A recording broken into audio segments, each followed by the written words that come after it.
votel Benno Bokk Yaakaar may mun a rek da ngeen di xool liste yi ñi ñu investir yëpp ci Benno Bokk Yaakaar ñaata jeune ñoo ci nekk Thiès président Macky Sall defal na leen lu rëy rëy rëy dafa leen investiral ndaw xam nga loolu ban message leen wax je crois à la jeunesse de Thiès noonu ngeen ko war a jëlee d'abord au premier degré donc yéen waxuma réalisation waxuma leneen cër boobu rek président Macky Sall jox na leen waroon na tax ngeen wër Sénégal yépp wax ndaw jeune Sénégal yépp ñun de gis nañu suñu bopp ci président Macky Sall parce que lii cër la loolu mooy message bi mu leen envoyé ci investisseur wu Maïmouna ngeen war ko jàpp bu baax bépp buy ndaw Thiès nag ngeen war ko xamal loolu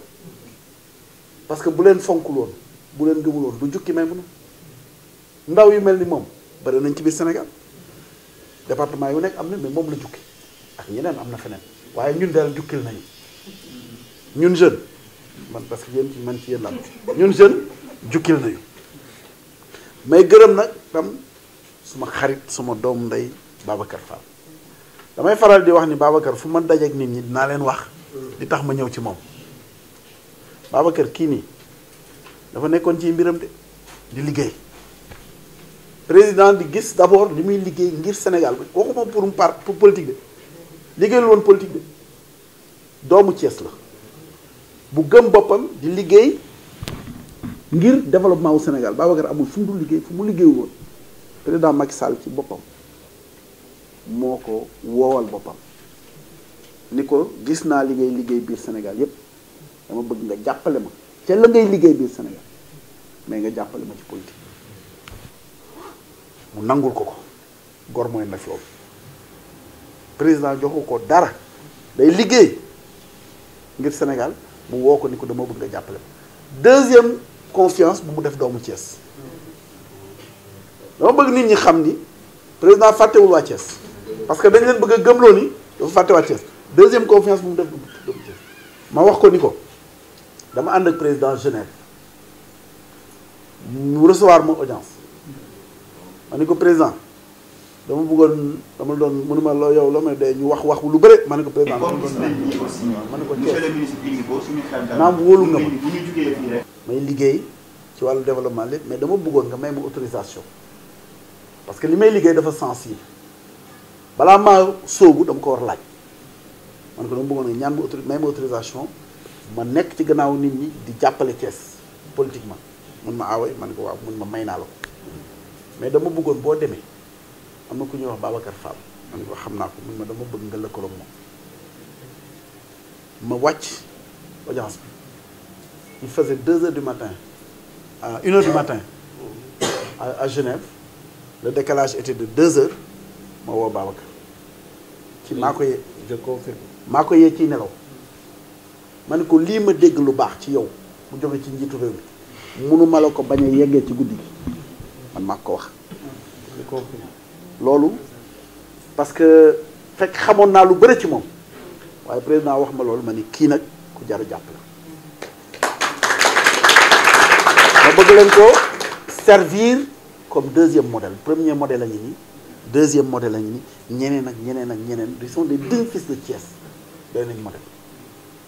man waxuma sama bopp parce que man surga fonctionnaire laa rek boo xamee ni président am na ndogal bu nekk ci moom sañ-sañ bu nekk ñu ko ci jàppale waaye ci biir jàppale boobu yàlla daf maa nattoo. loolu je vais pas te couper c'est-à-dire que peut-être doo wax sa bopp. il faut que ma ñamal leen benn affaire c'est-à-dire que on est en train de travailler sur un projet boo xam ne bu ko yàlla dogalee ça règle dafay régler parfaitement le problème de Thiès et de sa jeunesse. c'est-à-dire aujourd'hui li tax ñu war a ànd ni léegi dem dañuy dem xool yi benn terrain boo xam ni ban na 300 hectares. mu dem dañoo am rendez-vous léegi ak maire Thiénaba parce que 300 hectares amul Thiès. donc il faut que ñu wut foo xam ne jege na Thiès foo xam ne mën nañu fa am 300 hectares pour créer benn zone économique spéciale. je crois que nit ñi dégg nañ si sama communication ma ciy wax lu sérieux la zone économique spéciale moom après xam naa dina ci wax bëgguma ci wax ci trop mais mooy zone boo xam ni lépp lu nit war a soxla ci biir zone bi dañu ko ci war a def xale yi dañoo am problème formation dafay am ay centre de formation ci domaine yëpp centre de formation yi inter bi mooy spécificité bi mooy du ñu xool ku am diplôme ak ku amul diplôme. képp ku bëgg a jàng liggéey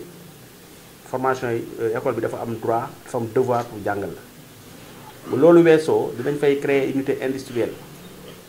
ak ci artisanat ñi nga xam ne xale yi nga xam ne dañoo nekk jóge ci centre bi dañuy am directement fan la ñuy liggéey donc du ñu créer ay chômeurs. Troisièmement dina am ay industrie yoo xam ne day jógee ci bitim réew bu ñëwee day installé wu ci centre bi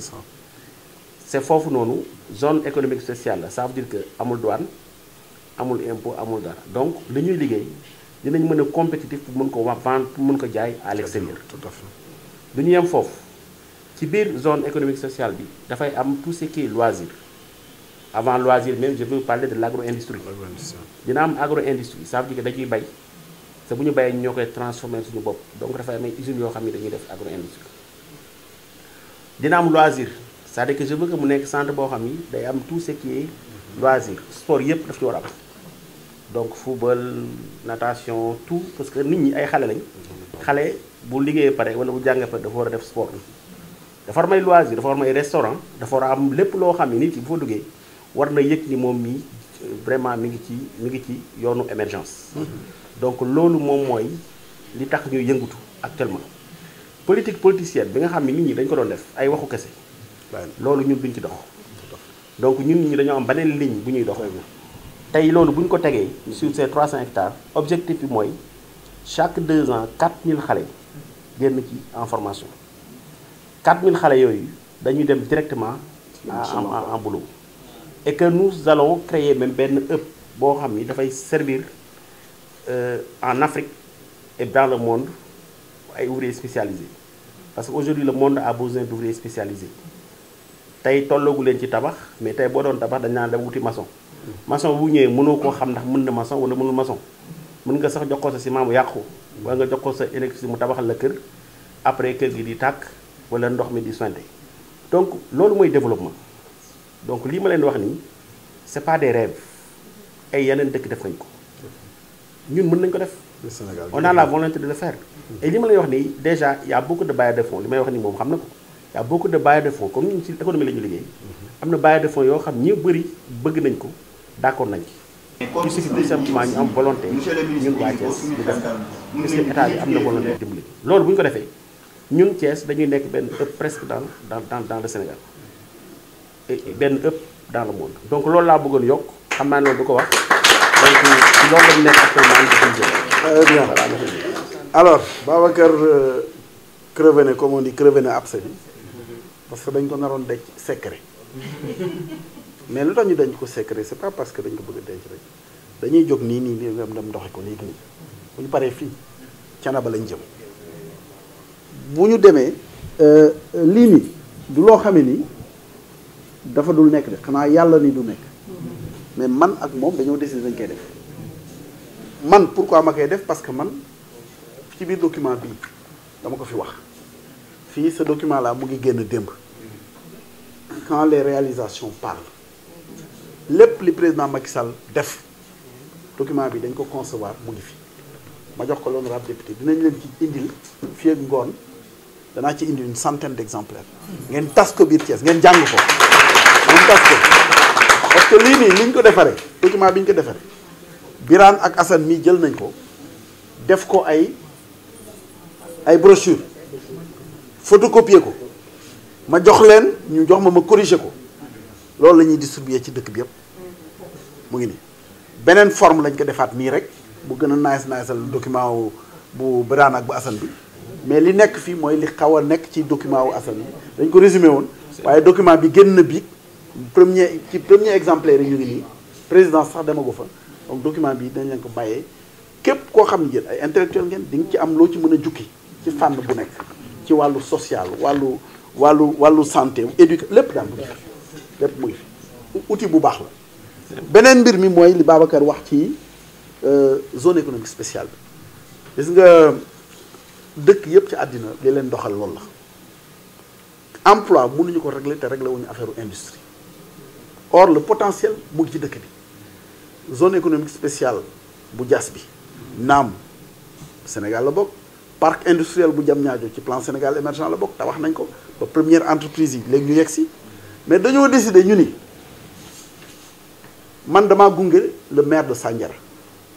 le ministre conseiller Serigne Gueye Diop maa ko gunge ba mu taxawal zone parc industriel ma ni Babacar yow da nga am xalaat bi man ma am métier bi parce que ci loolu laay liggéey nañu def mu nekk xaaruñu kenn on va l'imposer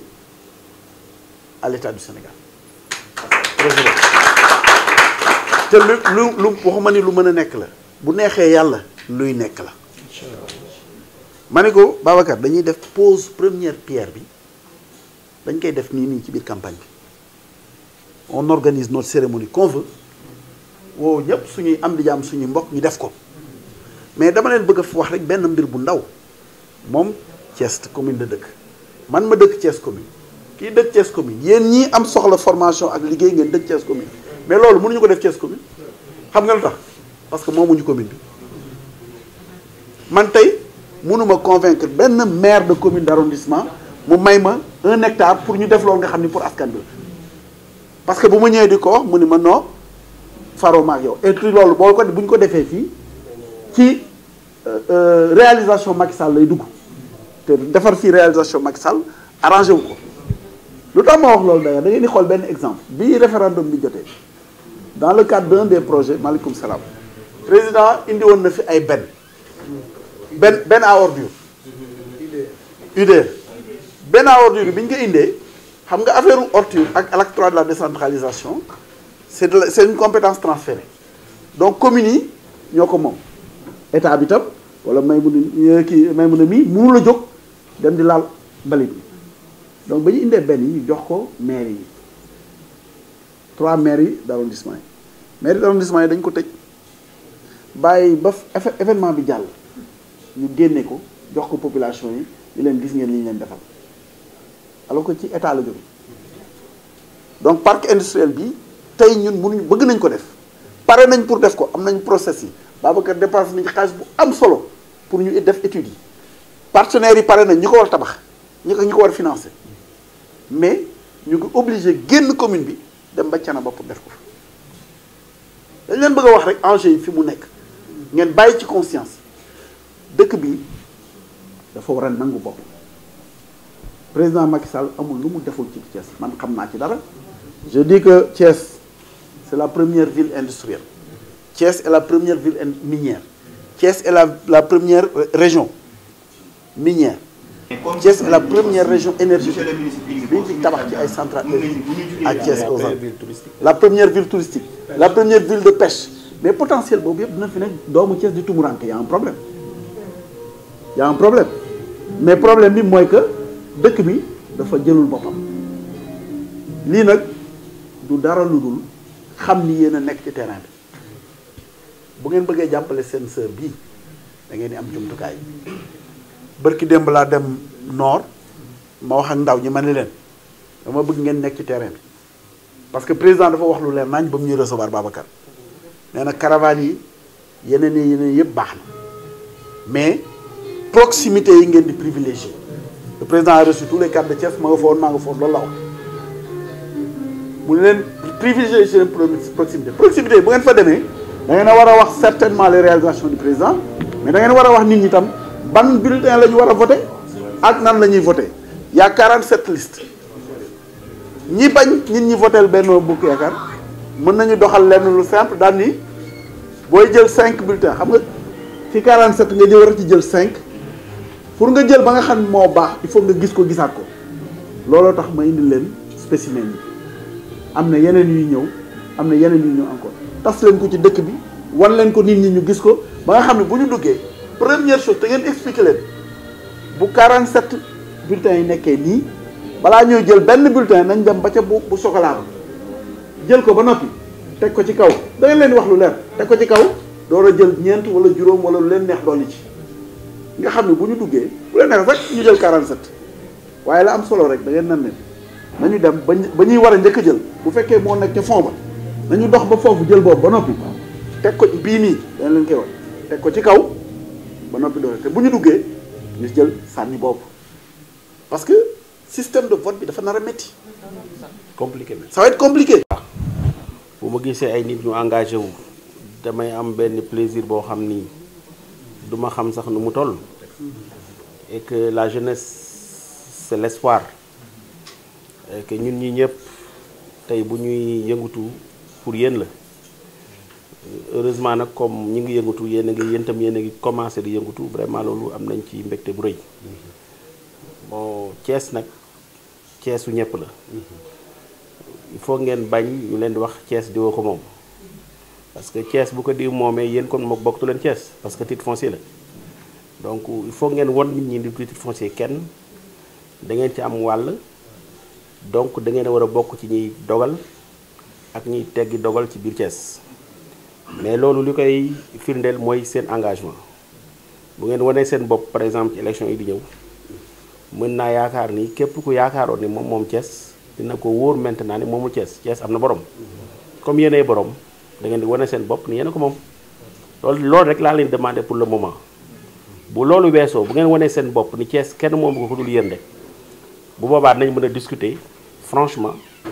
discuter d'égal à égal discuter entre Thiessois mais ñun fi mu dafa mel dañoo toog ci kër jàmbur nag boo ci toogee di wax waroo bari wax mais il faut ngeen wane nit ñi ni kër gi ñun ñoo ko moom.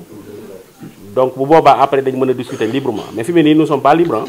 parce que jusqu'à présent man information yi ma jot mooy waa ji mi ngi dox toujours naan moom Thiès léegi nag yéen waa Thiès yéen a ko war a woon ni moomul Thiès loolu bu ngeen ko defee rek lendemain vote bi. dinañ am beneen discussion boo xam ne incha allah dinañ ko ne ñoom gis nañu liggéey Macky Sall te aussi gis nañu vision président Macky Sall kon ñoom kii ñu gis doy na leen pour ñu ànd ak moom liggéey. ñoom ba ñëwee loolu lañ ma wax. ñu ne ma ñii fay am nañu dëkk Fayu am nañu dëkk Grand Thiès am nañu dëkk Sofraco am ñu dëkk Bour 1 am ñu Bour 3 ak Grand Standing voilà ñu nekk ay jeunes yi nga xamante ne ay jeunes yu engagé wu lañu. ndax déjà boo déggee ci seen wax rek nga xam ne ñii ku leen pousse ñu dem ku leen pousse ñu dem pare nañu pour liggéey ngir askan bi voilà kon bu ñu yàlla boolee ak ñu mel nii dañu leen war a épauler soutenir leen jàppale leen ndax lii moom moo jafe ci moment bii ñu toll sax nii ak jamono jii ñu toll ndax nga gis jeune bu am ambition di xalaat ëllëg li ñëwagul maanaam vision président bi di xalaat loolu ngeen koy lire ngeen gis ci seen bopp war a xam ne lii warul yem rek ñu tënk ko ci ay këyit da ngeen a war a sol seen dàll dugg ci biir kër yi waxtaanee ko ak nit ñi ku ko xamul woon xam ko ñun yaakaar naa ne ñun loolu moom duñ def dara lu dul jàppale leen ci leneen luñ fi wax lu dul jàppale leen accompagner leen waxuñu ko dara man comme ni ma leen ko waxee démb rek man engagé wu naa fu ngeen di dem man dinaa ci topp waxtaan ak yéen fa ngeen di jëm lu ma ca xam ma wax ko ci yéen li ngeen ci jot a xam ngeen wax ko échange la rek voilà ku nekk day complété sa morom léegi monsieur le ministre mi ngi nii moom la leen Birane waxoon lépp lu mu leen wax moom dina ko def te PSE bi man mii li ma ci for ak as néew moom mii moo ma ko jàngal